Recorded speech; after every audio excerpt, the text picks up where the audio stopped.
proceed. President, I ask consent to speak for up to 30 minutes as is morning business. Without objection. Thank you, Mr. President. Mr. President, let me take you back 5.5 years. February 25th, 2010, the White House Healthcare Summit at the Blair House. It's the same place where Senator Arthur Vandenberg sat down with General George Marshall. They met privately to discuss the post-war plans after World War II. That became the Marshall Plan. It was the perfect setting. It is the perfect setting for a serious bipartisan discussion about how to improve health care for millions of Americans. So 36 members of Congress, 36 of us, went to the Blair House that day at the invitation of President Obama. We were there to discuss the health care bill passed by the Democrats, what's now known as Obamacare. We stayed there all day. The president stayed there too. It was televised continuously.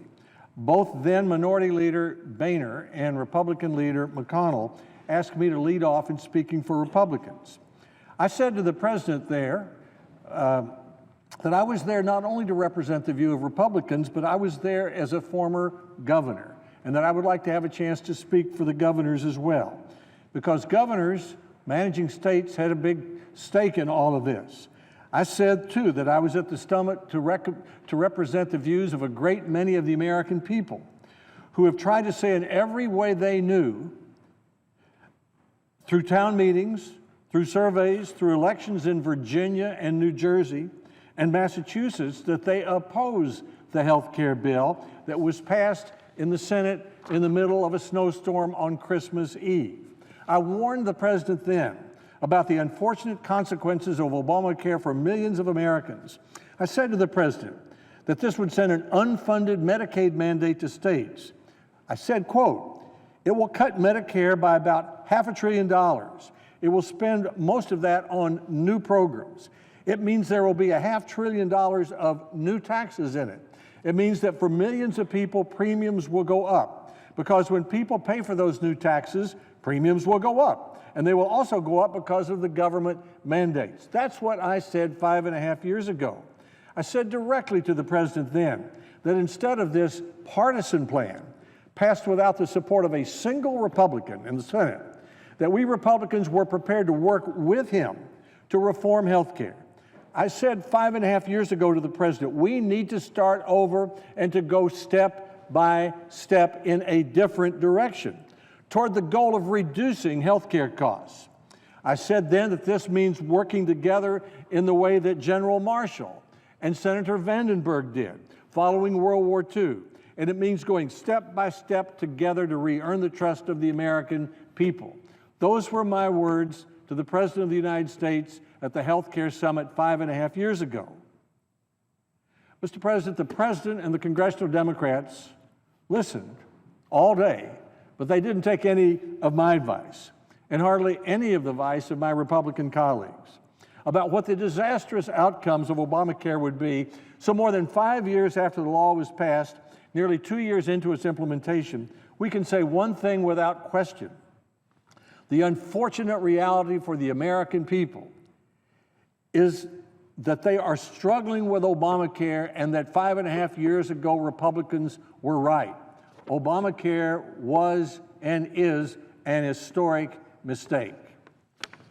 Republicans agreed with the president and his party that our health care system was broken. We agreed that it needed to be fixed, but we argued that the president was moving in the wrong direction.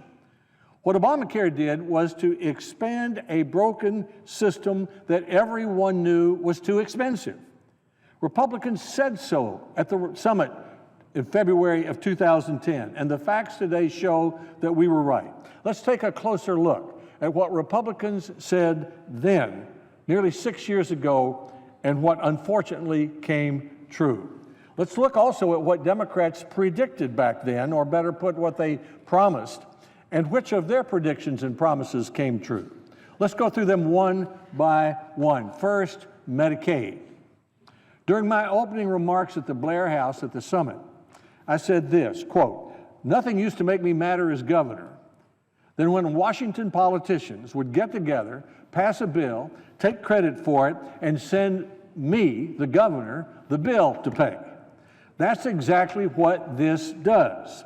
with the expansion of Medicaid. In addition, it dumps 15 to 18 million low-income Americans into a Medicaid program that none of us would want to be a part of because 50% of the doctors won't see new patients. So it's like giving someone a ticket to a bus line when the bus only runs half the time. That's what I said 5.5 years ago. Medicaid had always been one of the federal government's biggest unfunded federal mandates. And expanding that mandate on states would only wreak more havoc on state budgets that, especially at that time, during the height of the recession, were already struggling. Our former Tennessee Governor, Phil Bredesen, a Democrat, said the proposed Medicaid expansion under Obamacare would represent, quote, the mother of all unfunded mandates, unquote. When I was governor of Tennessee in the 1980s, Medicaid made up only about 8% of Tennessee's state budget. By last year, it was 30.6%. States paying more and more to expand Medicaid means less to spend on other priorities like higher education, roads, schools. In 2012, I said that over the prior 10 years, Tennessee's Medicaid costs had gone up 43%, forcing the state to decrease its funding to colleges and universities by 11%. As a result, tuition went up 120% over those 10 years.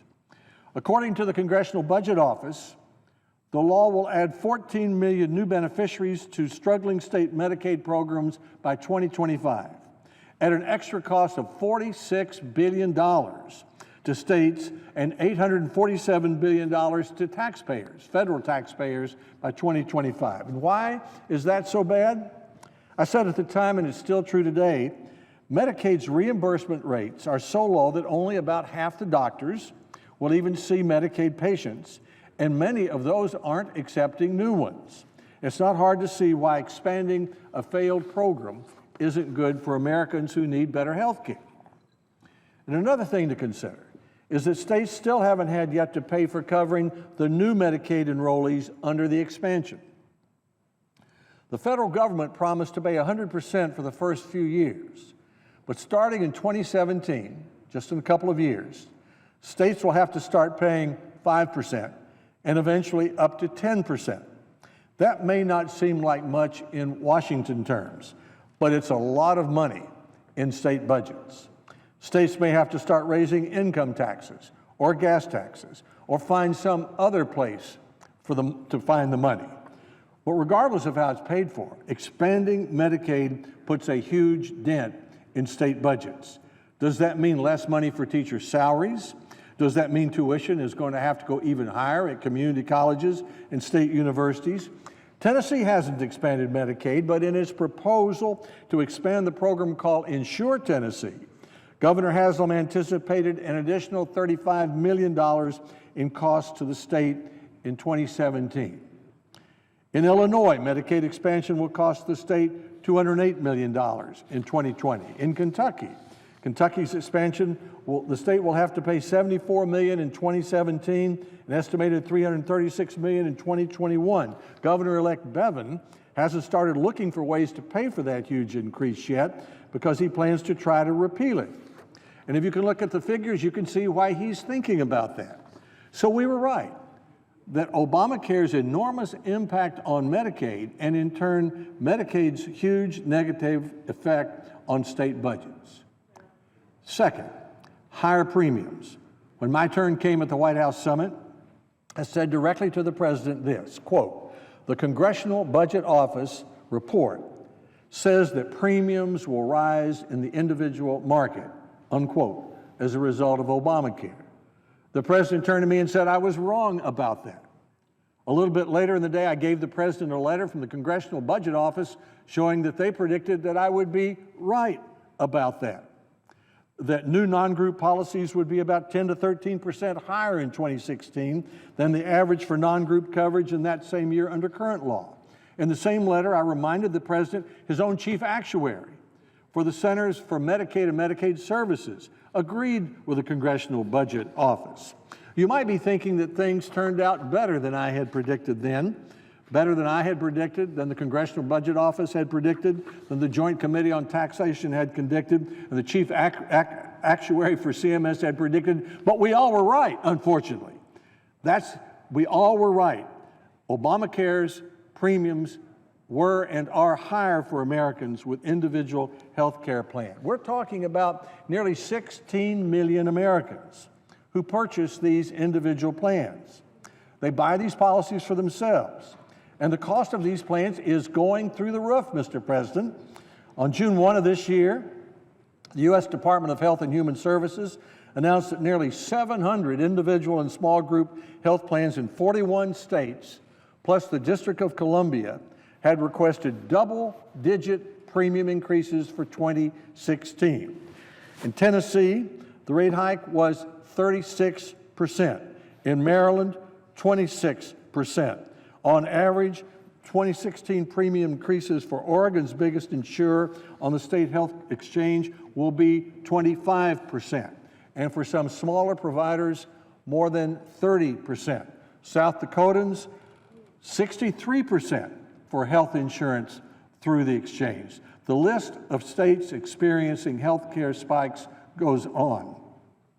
A recent report by the National Bureau of Economic Research confirmed this, going back to the nonpartisan Congressional Budget Office, which predicted in 2010 that premiums would go up. They said recently, premiums on the Obamacare exchange will increase by 6% on average every year between 2016 and 2024. Yet, 5.5 years ago, the president and congressional Democrats told Republicans time and time again during the debate we were wrong, that the law would decrease premiums, when in fact our predictions, the administration's own estimates from the National Bureau of Economic Research, and the nonpartisan Congressional Budget Office all confirm premiums for individual policies are going through the roof.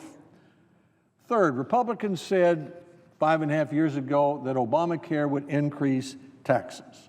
It did. Obamacare added 21 tax increases to the tax code. That's $1 trillion over 10 years, according to the Congressional Budget Office. A dozen of these target middle-income Americans in clear violation of what the president had said. And then there was our fourth prediction. Obamacare will cost jobs. Sometime a few years ago, after the law passed, I met with a large group of chief executives of restaurant companies in America. The service and hospitality industries are the largest employers in our country. Usually their employees are low income, usually minority Americans. In the meeting, the chief executive of Ruby Tuesday Incorporated, which has about 800 restaurants, said to me, and said he didn't mind being quoted, that the cost to his company of implementing the new health care law was equal to or more than his net profit for that year. And as a result, he wasn't planning to build any new restaurants in the United States. An even larger restaurant company represented at the meeting said that because of their analysis of the law, instead of operating their store with 90 employees, their goal would be to operate it with 70 employees. That means fewer employees, fewer jobs because of Obamacare. More recently, another family franchise business, this one has 550 employees, told me, we've already begun cutting the hours of our employees to get well below the 30-hour threshold, and all of our new jobs posting are for part-time employees. This has a bad effect on the employer-employee relations, and as many Tennesseans have told me, 30 hours of work isn't enough to support a family. Those lost hours are because of Obamacare. These are just a few examples, Mr. President, of basic economics. If you heap costs on employers, they have less money to expand, less money to hire workers. You heap even higher costs, they cut hours. Higher costs, they lay off employees.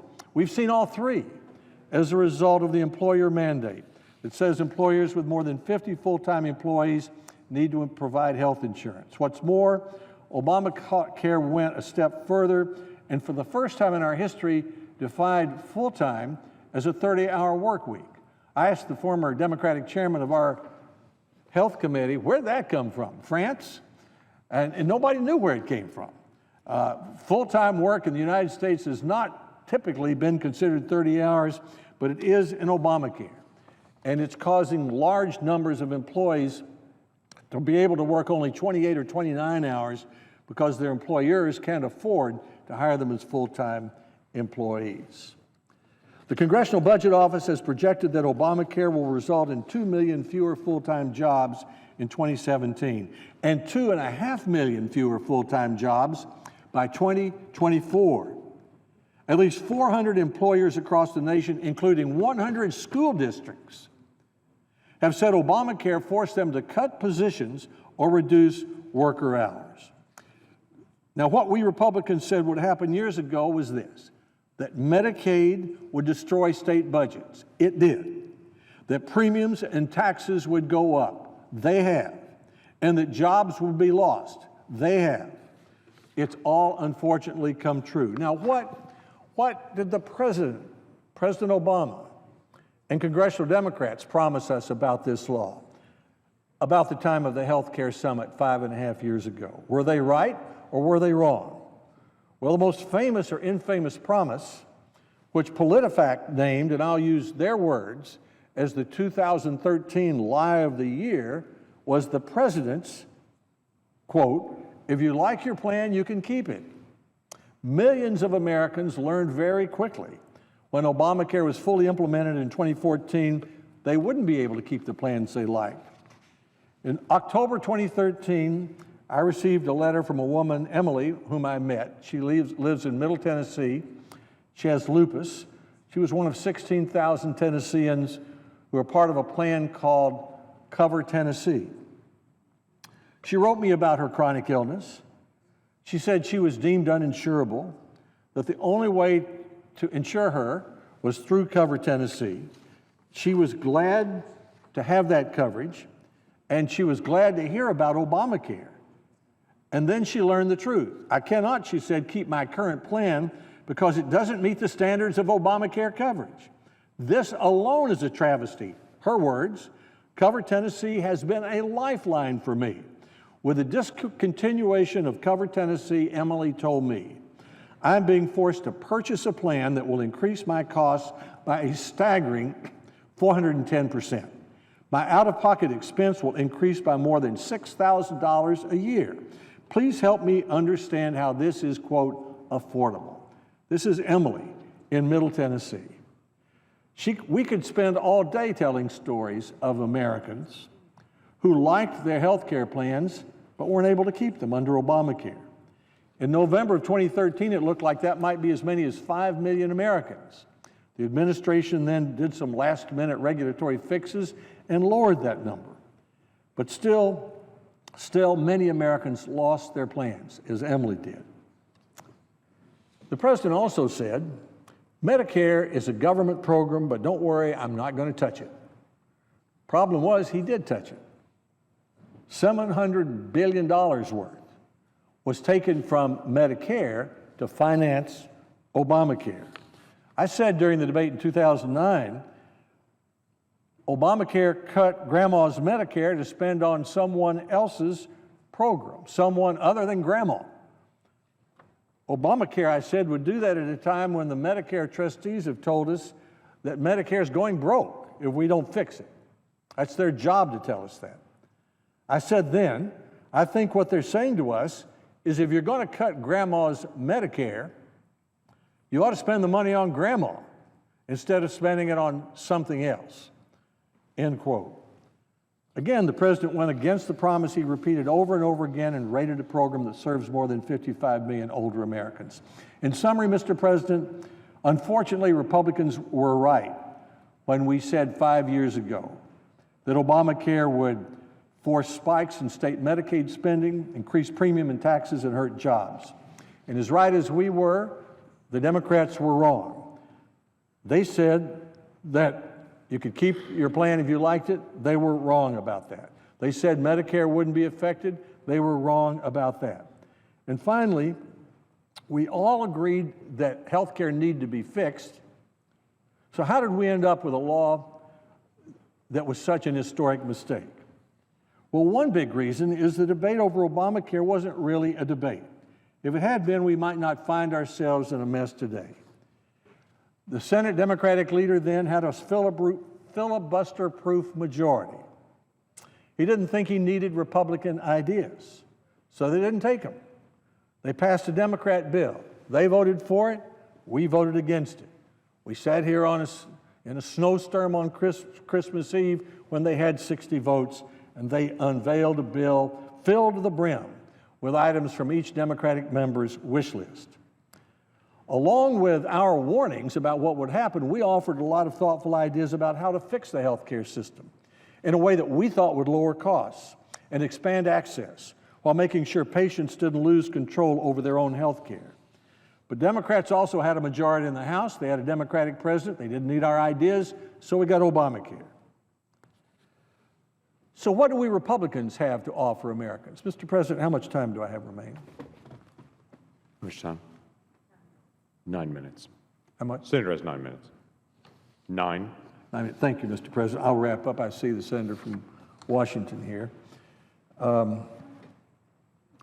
Throughout the Obamacare debate, Senator McConnell, who was the minority leader at the time, was criticized for not coming up with a comprehensive plan of his own.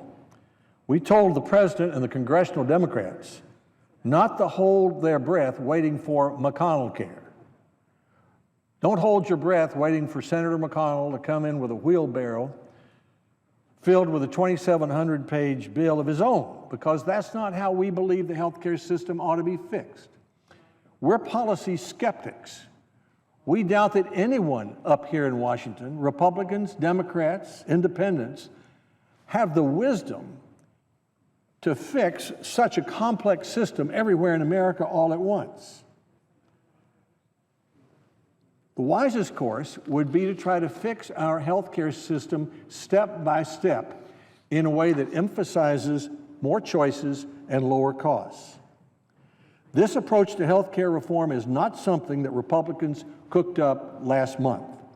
In fact, if you will examine the congressional record, you will find Republican senators proposed a step-by-step approach to confronting our nation's healthcare problems and other challenges 173 different times on the floor of the Senate during the year 2009.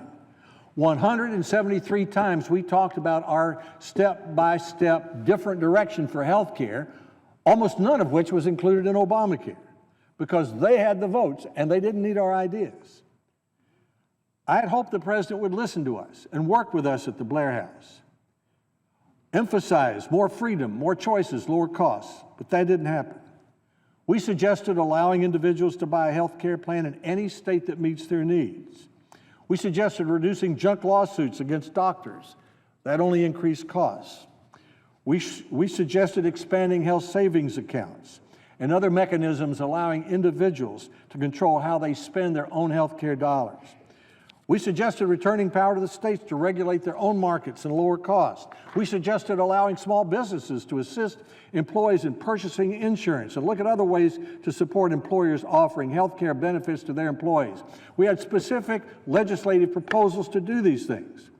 We suggested lowering barriers at the Food and Drug Administration so that innovating drugs and devices can get to the market faster. Putting the private sector in charge of health information technology. We suggested insuring Americans with pre-existing conditions in a way through high-risk pools and other insurance incentives. And there are many other ideas we thought then and we think now we can work together on in a bipartisan way to lower costs, increase access, and put patients back in charge of their own health care. This week, though, we're talking about repealing Obamacare. But for the last 6 years, we've also been talking about a completely different path of providing health care at a lower cost to more Americans. Those steps are outlined in 2009 and 2010 and 2011, and they are the same steps, Mr. President, that we should be taking today. I've been saying since 2009 that the historic mistake with Obamacare was that we had deliberately expanded a broken healthcare system that already cost too much, instead of moving step by step to create a system where millions of Americans had choices of plans to fit their needs and fit their budgets. And the way we should accomplish this is the same way we passed Medicare. the same way we passed Social Security, the same way the Congress passed the Civil Rights Act, and in the same way, I hope, and the senator from Washington hopes, we will pass a broad reauthorization of the Elementary and Secondary Education Act in the next couple of weeks. None of this is done by cramming a bill down the throats of the American people with 60 votes during a snowstorm on Christmas Eve. So I renew our invitation to the President of the United States, and if he doesn't accept our invitation, to the next President of the United States, and to our colleagues on the other side of the aisle. Let's forget about party. Let's forget about this side or that side. Let's side with the American people whose premiums have gone up, who lost plans they like, whose Medicare has been raided, whose state budgets have been destroyed, and whose jobs have been lost. Work with Republicans in Congress to fix the damage Obamacare has done to health care in America. Work with us to replace Obamacare with real reforms at lower costs so more Americans can afford to buy insurance.